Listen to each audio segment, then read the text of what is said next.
What's going on, New Canoe Nation, boys and girls, ladies and gentlemen? Welcome back once again to another Unlimited podcast. Hope you guys are loving the intros, man.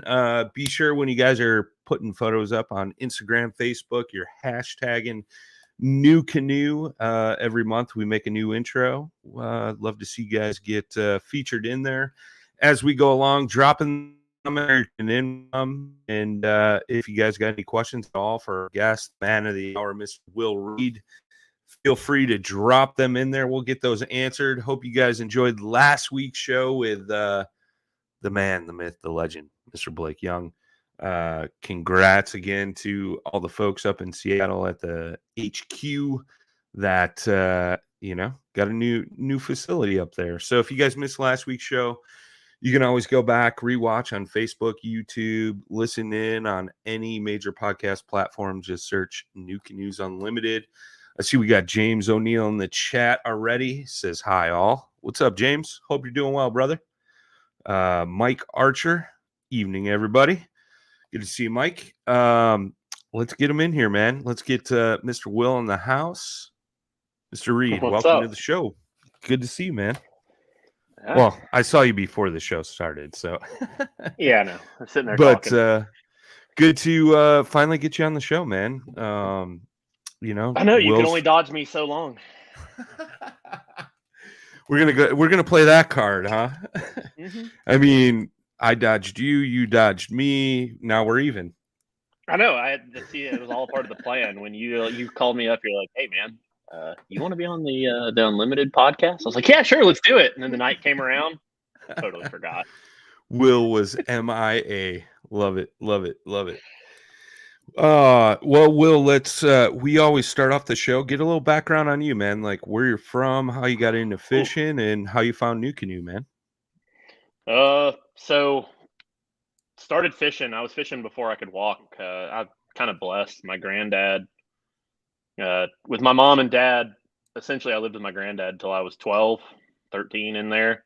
And he was a doctor, and so he had multiple boats. We had a nice big Mako, tunnel hull skiff, pontoon boat, a couple center consoles. So, I mean, I'm pretty sure like there are pictures of me. Actually, one of the ones on my Instagram recently is a picture that my mom sent me, and like I was in diapers while holding a cane pole, catching like tadpoles out of the creek behind the yard. So nice. I've been fishing my entire life. I'm a huge outdoorsman, hunting, fishing, photography, everything along that. But in high school, you did three things. You were either a raft guide, a fishing guide, or you smoked a lot of pot. And so I went the fishing guide route. So all through high school on the summers, and then in college on the summers, worked as a fishing guide. My earpod's falling out. That's great. Hopefully this doesn't like hang up on y'all. Y'all still hear me? You're good, man. Yep. Okay. Yep. You're good. These AirPod Pros, by the way, I fully endorse the cheaper ones. The Pros fall out. They suck. But no, so back to me. I was a fishing guide, went off to college, kind of got out of it. Some things in just life happened, quit fishing. And I've always owned boats since I was 16. I've owned boats. And when I was getting back into it, some of my friends were kayak fishing, and they're like, "Hey, man, you should get a kayak." So went through a couple other brands. I'm not going to brand bash in here of the ones I had before New Canoe, and got an F12, fell in love with it. And I'm a go-getter. Like anything I do, I dedicate 100% to. Like that's why like the fire department, the companies that I own, New Canoe. So I kind of grew up the ranks. From what I understand, compared to a lot of other people, when I first met Everett, and he loves telling the story, I was like, "Hey, dude, I want like a pro deal. I want to be on the team." He's like, "Dude, you've owned a New Canoe for like 6 months. That doesn't happen. You don't get on." And I was like, "Hey, like put me on and I'll outperform everyone else." Not saying that I do. And I remember he sent me one. He's like, "You're either going to excel with kayaks or you're the most cocky person I've ever met." And I don't know. It's still to be determined whether I'm just cocky or I excelled. I don't know. But no, I fish. I set a calendar. I try to fish. Last year, I fished right over 200 days. I fished 202 days last year. So like every year I added 25 days, and this year it's been so busy. I'm not even going to hit 150. So yeah. I've kind of hit the pinnacle. I don't think I can fish any more days unless I literally live on a boat. But new business ventures are starting. Maybe we'll talk about those. Sure, So sure, I'm hoping to get absolutely, back man. on the water. Yeah, no, That's it's me. well, one thing that's super unique about you, man, is your photography skills are just absolutely stunning and amazing, and you do a really, really cool job with that. But not only that, but man, you fish some really cool stretches of water for sure. It seems like you're more of a moving water guy than anything, correct? 100%. Yeah, with the exception of saltwater. I mean that kind of goes back to my roots. I go and which I mean honestly saltwater is I guess technically moving water. Like when I fish saltwater, I'm not a bottom dropper. Like we had a big mako and we went out 100 miles and fished that, and that's not my cup of tea. If I'm fishing, I like to fish like tidal waters where the water's always moving and going crazy. But Sure. no, I mean I'm up here in North Georgia where there's a lot of elevation change, and there are a lot of lakes. I think everyone knows I'm not a bass guy. I say that and we catch monster smallies around here. But which a lot of people, it's funny, they don't even know that like you can get smallmouth in Georgia or like big smallmouth in Georgia, but we schwack 5 pounds on the regular. But no, I'm a river guy. I live on the river. Well, all the Georgia guys, it seems like they're always chasing shoalies, right? Yeah, shoalies are a good. I mean, that's kind of weird too, man. I grew up in Georgia. Like I've lived in 3 different parts of Georgia, and I didn't even know shoalies were really a thing. Oh, I got to send you some pictures here now that we're doing this. Yeah. That's not a good one. I, That's I'm one on just the river though. I'm just pulling up pictures off your Instagram as we're going through, man. Yeah. No, I didn't even know shoalies were like a big thing. Like I heard the cult following of shoalies, like people on like the Etowah fished them, but I Hmm. guess our team being kayakers that allows access to the rivers, like my friends that were guides, they were always going, like Lake Lanier is a big lake. Burton's a big lake up here where I am. Blue Ridge, Carter's held the KBF or MLF. I can't remember which one. So like a lot of those lakes, shoalies aren't a thing and smallmouth aren't a thing, which is kind of weird. But I'm a smallie guy. A lot of our team is big shoalmouth guys, which Yeah, like yeah. Everett and some of those guys just absolutely destroy them. I went one time and I went with Will Clements. I don't know how many people know him in here, but Will Clements is like a wizard at those things on the Chattahoochee. I've heard some stories. I've heard some stories about him. Dude, my first time going with him, I brought my tackle box. Like I had a nice big old tackle box and I had all my stuff in there. And he's like, "Hey, what are you going to be throwing today?" And I was like, "Dude, I just brought bass tackle." He's like, "What's the biggest bait you have?" And I was like, "Dude, I don't know." I was like, "I got some trolling stuff when I have the big boat. Like when I'm actually on the center console, I was like, I troll some 9-inch swim baits and stuff." He's like, "Grab those." I was like, "Dude, we're What? fishing in 8 inches of water on a kayak going through rapids. Like I'm worried about not dying. I only have like a medium rod. How am I going to throw a 9-inch swim bait?" He's like, "Dude, put it on." Lo and behold, like 30 seconds later, I'm pulling in like a 3-pound shoal bass. Nice, nice, nice. Oh, and you're huge on the trout as well, running with a fly rod. I'm assuming, right? Uh, Or more to each bass their own. tackle, or uh, So I'm or not a conventional. I'm not a purist. Growing up, like up here, when I got into trout fishing and when I was a guide, like people that were conventional tackle is what I'll call it, which a lot of people like bass tackle. Hmm. Like I would frown down on them and be like, "Dude, why are you running that? Like you're fly fishing, or you're fishing for trout, dude. You gotta fly fish. Like fly fishing or nothing." Um, that's from my secret honey hole lake. Okay. Ask Stuart. Have you had Stuart on the show yet? Yes, yes. Dude, he came here with me one time, and I was like, "Dude, we need to go to this secret spot." And I think we caught 2 largemouth over 7 pounds, a couple smallies, and then like just multiple brown trout that were slabs. Like I've been up there actually, and Jeez. I have broke 20 inches. So there's actually a video that I have that several people have passed around. Took a buddy up there, and in less than 30 minutes, we caught 7 brown trout over 17 inches. So it was like Whew. 777. Nice. That's a fun day on the water, that's for sure. Oh yeah. Very No, but cool. to answer that, like the hat I have on Daiwa, I have a pretty good relationship with Daiwa. Mhm. Uh, I do a decent bit with them, and I don't know why I keep looking down at my keyboard like something's going to change. If you see me staring down, I'm sorry. Habit. I'm a hunt and seek typer, so I always have to look at my keys. Sure. No, I have a good relationship with Daiwa, and Daiwa is not in the fly game. With some past, I had a good relationship with St. Croix in the past. Mm-hmm. So I did a lot of fly fishing back then. Things have changed, so I'm trying to use more conventional, but I am a fly guy. Right on. Right on. Where did like the photography aspect of things come into play for you? Whew. I guess with fishing, like Instagram, social media, which social media is actually the reason I got out of the. I kind of just jumped on a tangent. Social media is why I got out of the guiding business. Okay. Because like someone would call you up and they'd be like, "Hey, dude, I saw you posted a 20-inch trout. I want to catch one." I'm like, "Cool, dude, let's go." Yeah, it's $450. I'll put you on as good a thing as I want. He's like, "Have you ever held a fly rod before? Have you ever gone fishing before?" "No, but you got a 20-inch trout and I want it." I'm like, "All Sure. right, well, cool, let's try." But photography, I guess, just taking photos, and I have to give a shout out. Me and her don't.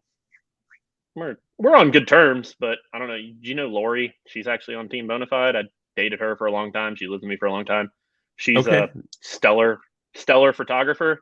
Mm-hmm. She was taking photos of me, and I was going out, and a lot of people just honestly are. I don't think I'm that good. I'm really hypercritical of myself, but a lot of people are absolutely horrid with a camera. So thousands of hours of YouTube and thousands of dollars of camera gear later, I guess Yeah. is all I've. That's how I take photos. I mean, last iCast we were calling you the gimbal. I mean, that's for sure. Dude, that shit. I can cuss on here, right? Like I'm a Yeah, degenerate, man. I have a dip in. I'm drinking a beer and I'm using like dropping the F bomb in this thing. you're good. You're good. Okay. That was a mess. So I had never used a gimbal before that. Like I am not a video guy. Like my video thing means hit like go on a GoPro, and I just Sure. hope for the best. So when that came to be coming down there, one, I run a really big camera, like that gimbal that, so Blake and them were super nice and they brought the gimbal that they use, which works really good for their setup. And when I put that gimbal or my camera on that gimbal, my camera is like 5 pounds overweight for what that is, which I run a Sony A7R III with a G Master lens. My camera just like didn't work. So then I actually down there at ICAST, I don't know if you remember, I went and like bought $1,000 gimbal, and it also didn't work because my camera was overweight of that one. So I think the gimbal days, unless someone wants to sponsor me and get me like a $2,000 gimbal, I don't think that's going to be in my cards in the near future again. That was miserable. Right on. Right on. So it just basically started like the photography aspect, just totally started off of fishing. It sounds like it wasn't like a something you picked up in high school and like progressively went No, in with it. Yeah, very cool, man. Very cool. pretty much fishing. My No, whole life it's. revolves around fishing, man. I just do other jobs to be able to pay to fish more. I think that's what we all do at the end of the day. It seems like Yep. it's you just seem like you can't never get ahead. But no, that's super cool, man. When did you get into New Canoe? You briefly touched on it, right? You got a Frontier 12 and then you kind of Yep. moved into that. What year are we looking at? So I still consider myself as like a new guy for New Canoe because I guess time just, I don't even know. I actually don't know the year I got into New Canoe.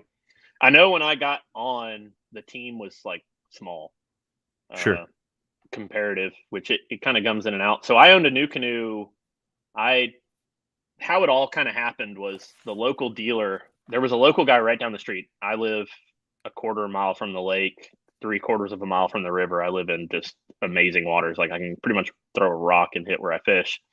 But the local kayak shop had new canoes, and he actually had like an old one that was cut in half, Oh, where like cool. the bow is sticking up out of the dirt Sure. beside the shop. So I drove by and saw an old classic every day for, I don't know, 2 years. Years. Yeah. Just drove by and he had all his new canoes, or not all new canoes, like all of his different kayaks sitting out there. I was like, that's a really cool looking boat. So uh went in there, wanted to buy one from him, and the dude was just like he's a good guy, and I'm good friends with him. But at the time, I came from this having $20,000 boats, and it's kind of like you see it on the forums, and I'm big in the forums for New Canoe. It's like, dude, I don't want to spend $1,500 on a piece of plastic. Sure. So for years, I talked to him, and I was like, yeah, dude, I'm not going to spend $1,500 on a piece of plastic. And my whole mindset was because I'd never been in a kayak before. I was trying to compare it to a boat, which they're two totally different things. Absolutely. So I was a guide. I pitched, tried to get like a discount. Ended up how I got into a New Canoe. I'm not sharing how I got into the first one, but I got into a New Canoe and fell in love. Like after owning one 6 months, I applied to be on the team. Which I had been kayak fishing. On the river up here, I said I wasn't going to talk about old brands. I've owned Old Town canoes and kayaks for years, Sure. but I actually never bought one. Okay. I'm fortunate enough living next to the river that when big storms happen, people lose them out of their backyards. So I don't steal them. This was before the dawn of social media to where it couldn't be on Facebook. Hey, did someone lose this kayak? It was kind of just like, hey, a kayak's in my backyard. So, okay, sure. No Looks one like I said just they got a lost kayak. it. I got a free kayak. So I've owned a couple that way. But New Canoe was the first one that I actually bought. Nice. Okay. Yep. Are you still running the Frontier 12? You're in unlimited now, correct? Buddy, I have 9 New Canoes sitting in my garage. Okay. Well, And I so don't that's choose. I just 2 grab of one. every model. Yep. So I have 2 unlimiteds. I actually have one of the very first unlimiteds that came off the line. That one that people have actually tried to beg me to buy off me. It's the one where we were actually mixing plastics. I don't know if that's public knowledge. So they were mixing plastics, and I have that flame look on the front of it. Okay. Which is I saw someone say camera on here. I was like, oh God, my shit's messed up. So no, No. I have a unlimited that has the flame, and then I actually have the iCast. I think 4 or 5 of my boats are iCast boats. I have the iCast. I have the first Mossy Oak from down there Nice. at iCast, which Yeah. was miserable that we went fishing 4 days after iCast, and it was in the salt water for 4 days. We didn't wash them. It then rode on my trailer in the hot sun coming back, and then I threw it out of the back of my truck, and it sat in my yard for 6 months. That boat's I don't take care of my shit. It's still holding good though. It's a good boat. That's the one I use all the time. Usually the ones that I don't take care of are the ones that I thrash on the river. I also fish the Interesting. river 100 days plus a year, so as a testament to sliding over rocks, dude, yep.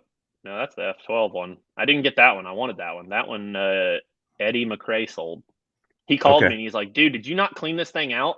So after iCast, when we went fishing, Jordan May was in that boat. And then I guess they killed a couple of offshore fish. And I'm talking, so I drove all the boats back from my cast. That Sure. thing had an inch of blood over the whole boat. It was not green anymore. That boat was red. And Eddie McRae is like, how am I supposed to sell this? Oh man. I'm like, sorry, dude, it ain't my job to wash them. Pressure washer, Eddie. Pressure washer.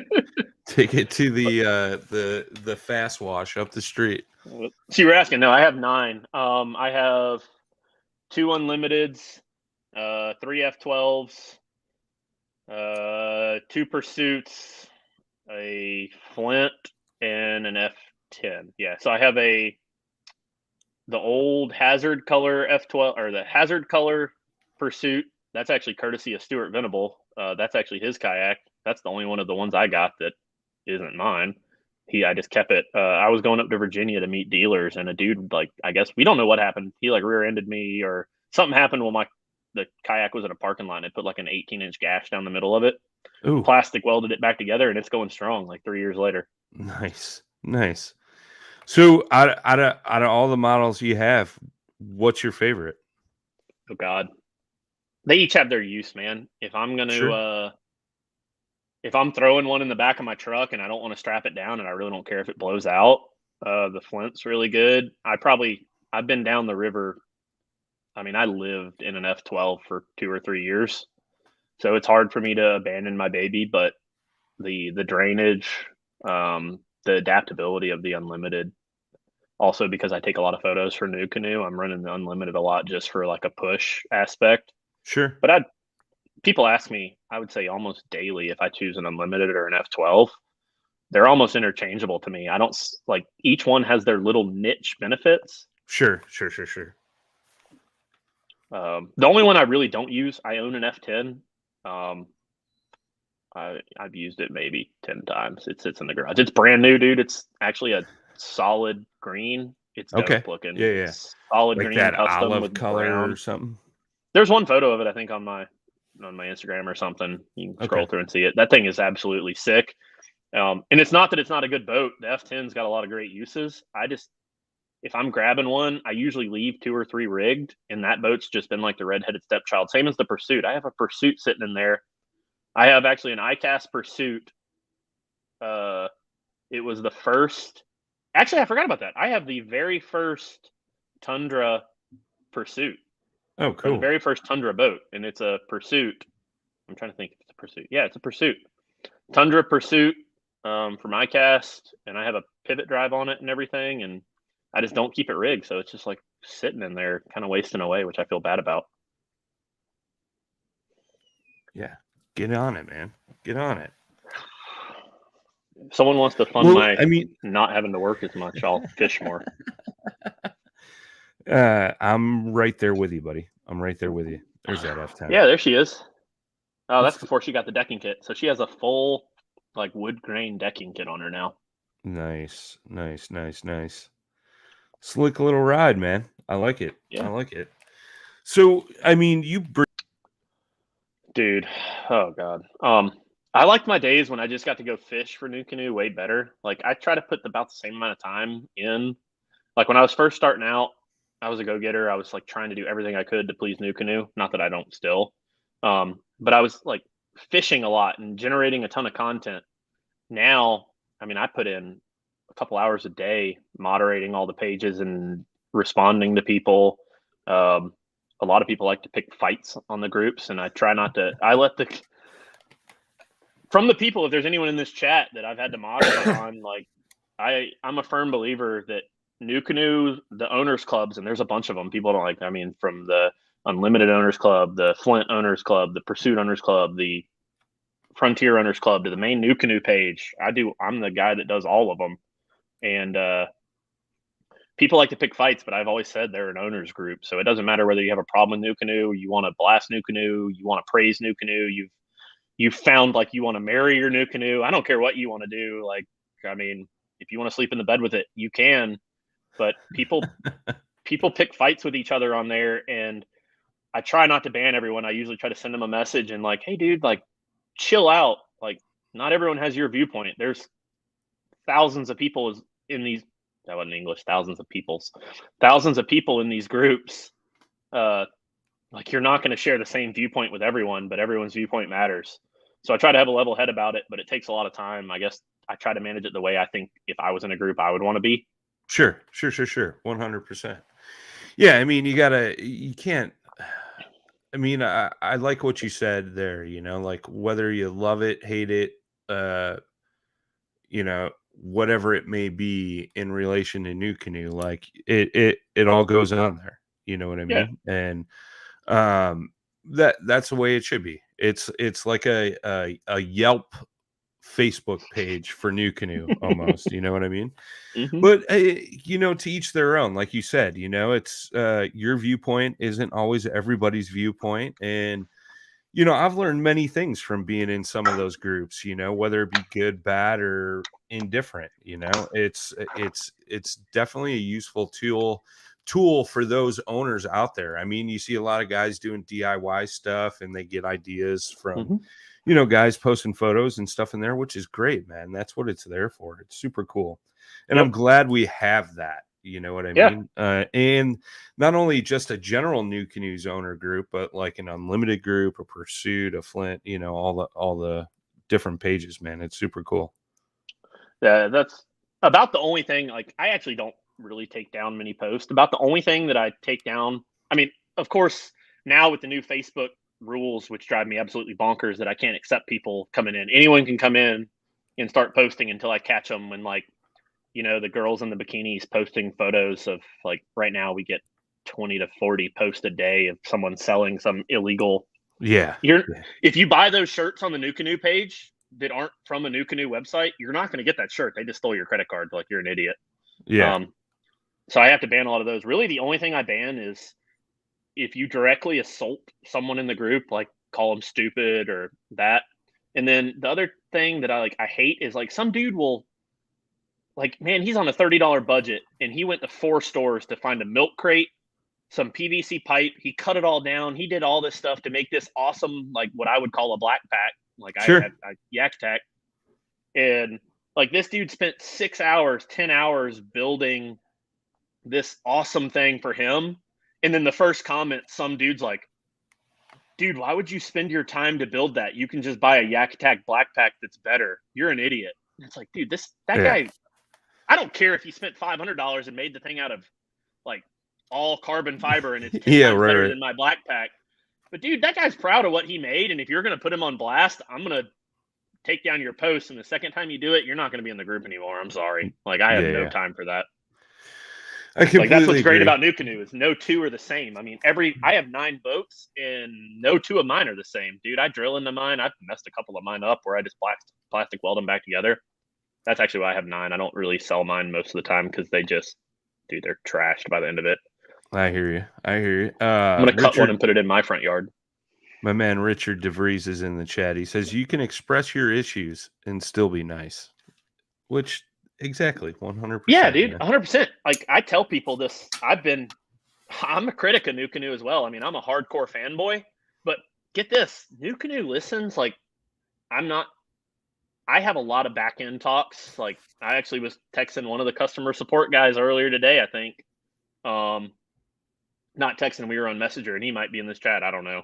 I'm not going to say his name because he tries to make it actually go through the official channels. But, sure. Like, dude, when someone has a problem with a New Canoe and they post it, I'll sit there and send it on the back end over and be like, hey, are you aware of this? Or, hey, is this person being taken care of? Or is this going down properly?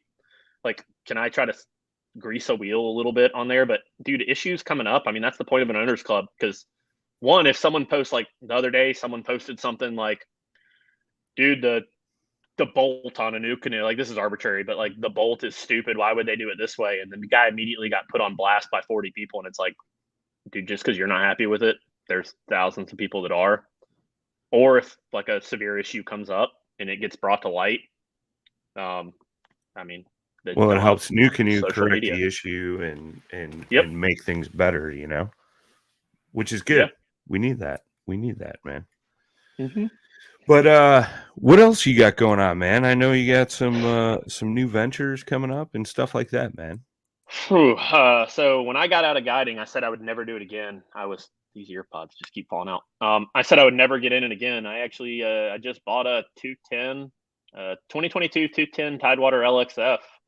Got a nice payment to go along with it. So I'm going to start guiding a little bit. I'm not into the whole kayak guiding game. Maybe I'll get some hate for that. When I kayak, I take a lot of friends. Like, I have 9 kayaks. Just Tuesday, I took a buddy kayaking. I kayak with people. Kayaking by yourself sucks. But people that I don't know, I don't want to deal with, like, getting them out of trees. I've done that enough. I don't want to deal with them losing my $500, $1,000 rods and reels. Daiwa doesn't want to hear from me calling every 2 weeks that I've lost another one on the river. Sure. So, no, I'm going to start lake guiding again. Running people we can pretty much on a day trip, we can break 20 inches on a brown trout and 5 pounds on a smallie in the same day, which is kind of a weird little niche market that I have. And a lot of people, since I got out, I have regulars that have begged me, and kind of illegally I've taken them. For the last 10 years, I still take, I don't know, maybe one a month. But I needed to get insurance. I needed a good boat. Needed the full setup. So Daiwa fully outfitted my boat. I have a full Daiwa stock boat, which is awesome. Got to give a shout out to Amped Outdoors. They hooked me up. I'm running 36 volt batteries. I have enough juice on my boat where I can, like, solid troll for, like, I think a whole week. He said I have the equivalent of, like, 9 deep cycle batteries on my boat that, like, a total weight of like 100 pounds. Nice. That's super cool, man. Super cool. Well, congrats on that, dude. That's super awesome, man. Yeah. Are you trying to move into that full time? I know you're doing a lot of work with the fire department. You got another job that you do. Like, are you trying to shift over to fishing full time? No, I'm never going to get back in it full time again. I set my prices high because around me, like there's dudes that'll take you fishing for $350 for like lake trout all day and you'll catch some 12, 14 inchers. There are dudes that'll take you fishing for like just largemouth bass, the bass guys. I set my price high. I'm only going to do 3/4 day trips because I drive into like small lakes where there's one boat launch for the whole lake. We're going to Okay. drive 45 minutes to get there. I might blindfold you so you don't come try to fish my spots afterwards. That's funny. So no, I'm not going to get in it full time. And I own a window shade distributing company. That's how I'm able to fish 200 days a year. That's how I'm able to go to ICAST with our whole big ass family of degenerates. Sure. Take 10 days off from work. So I own that. And then I was full time for the fire department and a paramedic for years. I volunteer now and I'm part of the training department. So I put enough time in to keep my pension going. I'm going to get a full 25-year pension for retirement for the state. Nice. But yeah, I don't work much with them anymore, sadly. I do a lot of volunteer calls though. If something pops off like right here, I'm surprised this thing hasn't made a lot of noise while I'm sitting here. So I guess I'm on call 24/7 when friends are over at my house and stuff. I'm drinking right now, so I probably actually won't run, but I still listen and give like moral support. Sure. No, that's super cool, man. Lot going on, Yeah. but definitely some cool stuff that you're doing, man. I really dig it. But I'll give you the floor, man. Any final thoughts, things you want to throw out there? Dude, I don't even know how long we've been doing this. Nothing really pops up on my screen. We're a little over 34 minutes. No worries. No, dude. I mean, the fishing industry in general, dude. It's like COVID was the best thing that happened to kayaking, fishing, boating. Yep. I've met a lot of friends in this industry. I'm going to continue to meet friends. I tell people on the group, like people have laughed. I tell people in the group all the time. It's like, dude, if you live close to North Georgia, like hit me up on there. I'm active on all the platforms. I'm active in all the groups. I go fishing with strangers. I hate fishing by myself. I'm a social butterfly. I got a kayak trailer that can hold 8 kayaks. So if I don't know you Nice. that well, you can borrow a kayak from me. If you fuck it up, you're paying for it. If I do know you well, like you can use one of mine. There you go. But there you go. and I tell people like just hit me up on the river, dude. I'm on the Toccoa. I'm around North Georgia. Luckily, I travel. Like I fished in a new canoe last year. I think I fished in 10 states. Oh wow. Yeah. Getting around. Yeah. I like it. Including in the Southeast. I ask every guest this question. We'll end the show on this. You have a Frontier 12. It's rigged up tandem.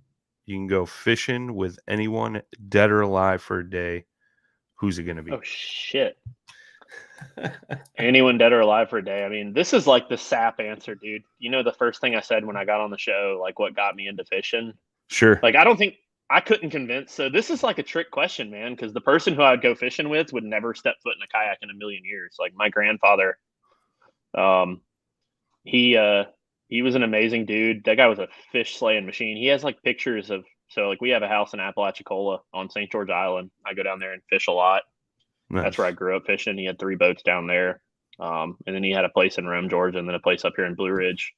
But down there, he has pictures of him back in the day in like an aluminum John boat, which now you'd use a 26-footer to go to, like offshore in a John boat with a 9.9, like no self-bailing, no thing. Like I don't know how he's alive. Like I don't know how I'm here. It's crazy. But he's like, dude, we used to go out there and we would catch the redfish and the trout, like not even have ice, and you'd have like 40 fish in the bottom of that boat. And he's like, yeah, we would just catch them and throw them in the boat. I was like, did you eat them all? He's like, I mean, what we could get to, the others we'd just throw away. We'd use them as cat food.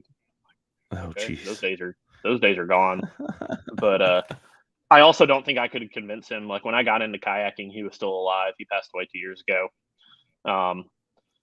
When I got into kayaking, he's like, you own a boat. Why would you own a kayak? And I was like, because I can do a lot in a kayak that I can't do in a boat. I still have a boat and I do those things in the boat, but like what I do with a kayak, you can't. And he's like, he blew it off.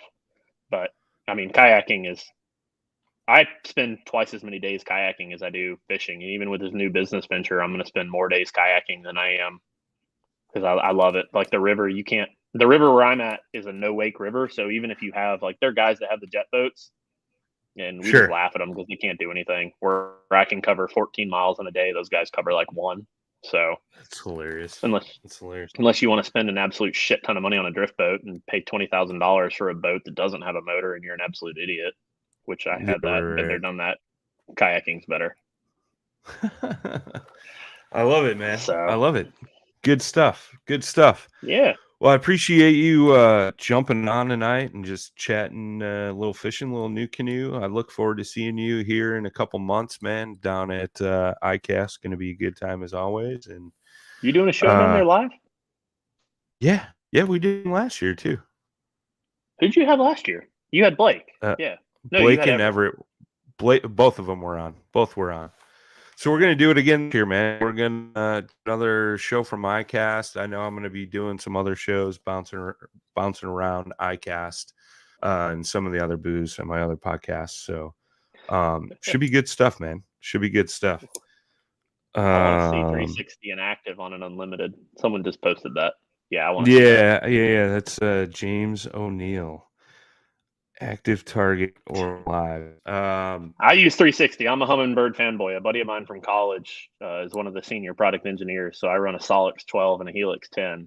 But I would love to see both of those on, like 360 and active. Both would be insane. I don't know if you could put that much stuff on a kayak. Yeah, I don't know, man. I know one of my good buddies up here in Wisconsin, team new member, Brad Hurlboss. He's running active target. He's running 2 9-inch, or is it a 9 and a 7 this year? It's something stupid, man. It's a lot of guys are doing it, man. Like two graphs on a kayak. I don't know. Me personally, a little overkill, but yeah. I have a 10, dude, and I don't even use it, man. When I go fishing, yet again, I'm a river guy. I always laugh. Like, guys are like, dude, let's go fishing for these smallmouth you catch. I'm like, cool. They show up in their kayak. They have a trolling motor on the front, usually, like spot lock trolling motor on the front. They have $3,000 worth of electronics. And I'm like, do you want to lose all that today? I was like, take it off. They're like, dude, no, I use that to fish. I was like, buddy, you were going to thrash your trolling motor and your graph has like a 50. I mean, I'm not going to lie. I kayak a shit ton. Like the videos of me on Instagram, I think New Canoes use my videos of me standing up in an unlimited going down the rapids, like class 1 and class 2 rapids standing up. Well, that picture you showed at the beginning, like going over the waterfall. And I was like, dude, I've flipped and lost $4,000 worth of shit in a day. Like I've lost like the Hyacinth, Steez reels, the badass custom made fly rods. Like, dude, you flip in those waters and whitewater, like those things are gone. You ain't getting them back. I was like, you might want to take that shit off. It ain't making it through. I don't care how good. Not worth it. Not worth it. Yeah, I hear you, man. Very cool. Well, I appreciate you again, man. Boys and girls, ladies and gentlemen, those of you that tuned in late, you could always go back and rewatch from the beginning on the Facebook page, the YouTube page. As soon as we're done here, we upload this to all the podcast platforms so you catch it on your ride to work, while you're tinkering around on your kayak in the garage, things like that, man. So, Will, thank you again, my friend. And everybody out there, we'll see you next week, Tuesday, 7 Central, 8 Eastern, 5 o'clock out on the West Coast. Till next time, boys and girls, tight lines, smooth paddle. Peace.